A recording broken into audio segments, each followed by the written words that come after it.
পুরো পলিটিক্যাল জার্নিটা বিএনপির হাত ধরে, যার ফলে শহীদ প্রেসিডেন্ট জিয়াউর রহমান বেগম জিয়া ওনাদেরকে বিএনপির বাইরেও প্রচন্ডভাবে ওনাদের প্রতি এক ধরনের ভালোবাসা। এটা ছোটবেলা থেকে আমি যখন কম পলিটিক্স বুঝি তখন আমি তাদেরকে ভালোবাসি।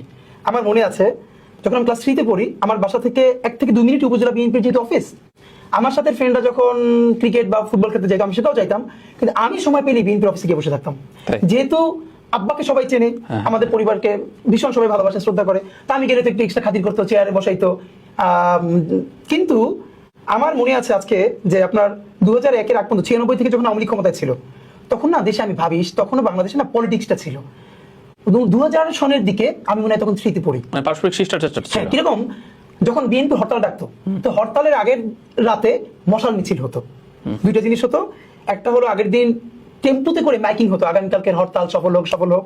সন্ধ্যার পরে মশাল মিছিল হতো। তো আপনি জানেন আমাদের কমন কালচার যে সন্ধ্যার পরে কোনোদিন কেউ বাইরে থাকতে পারবে না, মাগরিবের আগে গিয়ে ঘরে উঠতে হবে, আর নইলে তো মাইকে হবে বাসায়। তো আমি এই মাইকের ঝুঁকি নিয়েই যতদিন হরতালের আগে মশাল মিছিল হইতো আমি গিয়ে বিএনপি অফিসে বসে থাকতাম এবং এই মশাল মিছিলে যোগ দিতাম। মিছিল শেষ হওয়ার পরে অল্প কিছু লোক থাকতো, চৌমাথায় সংক্ষিপ্ত একটা বক্তৃতা করে প্রোগ্রামটা শেষ হইতো। কিন্তু আমি শুধু ওই প্রোগ্রামটার জন্য দাঁড়িয়ে থাকতাম, এর কারণ ওইখানে 2-3 জন বক্তৃতা করতেন। এর মধ্যে একজন, আমার নাম আজও, তার নাম আমি স্মরণ করি। বক্তৃতা যে একটা আর্ট হইতে পারে এইটা আমি জীবনে প্রথম মাথায় আসছে তৎকালীন ছাত্র দলের সভাপতি মান্না ভাই। তো ওনার বক্তৃতা শোনার জন্য আমি দাঁড়িয়ে থাকতাম, উনি বক্তৃতা করতেন। আচ্ছা। এবং উনি স্লোগান ধরতেন দুর্দান্ত, মানে ওনার ইম্প্যাক্ট আমার মধ্যে কেমনে পড়ছে।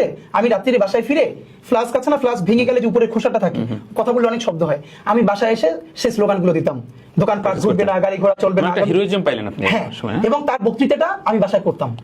পরের দিন সকালে যখন হরতাল, স্বাভাবিকভাবে মাদ্রাসা বন্ধ, ক্লাস হইতো না, তো আমি ওই যে টিকি তাদের সাথে যোগ দিতাম, মানে তারা হাঁটতো তাদের সাথে চলতাম।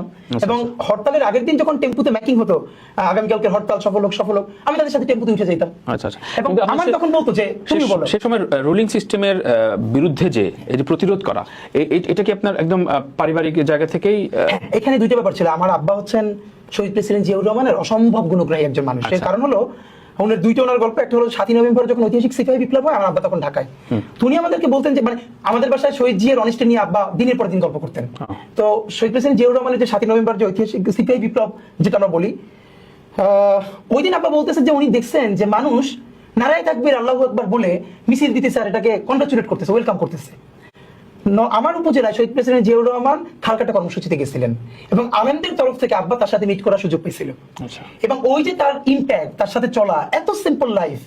এবং আমি আপনাকে বলি, এটা আব্বা আমাকে বলছে অনেক পরে, আমি এটা আবার অনুরণন পাইছি। মানে আব্বা যখন বলে তখন তো আমরা ছোট। সর্বশেষ এটা আমার দেশ পত্রিকায় সম্ভবত 2011 সালে জিয়াউর রহমানের পেজ সচিব ছিলেন, ভদ্রলোকের নামটা এই মুহূর্তে বলি, উনি এখন আমেরিকায়। শহীদ প্রেসিডেন্ট জিয়াউর রহমান মারা যাওয়ার পরে উনি আবার ভয়েস অফ আমেরিকা যোগ দিছে। হ্যাঁ, আবার যোগ দিছে। উনি বাংলাদেশে আসছিলেন।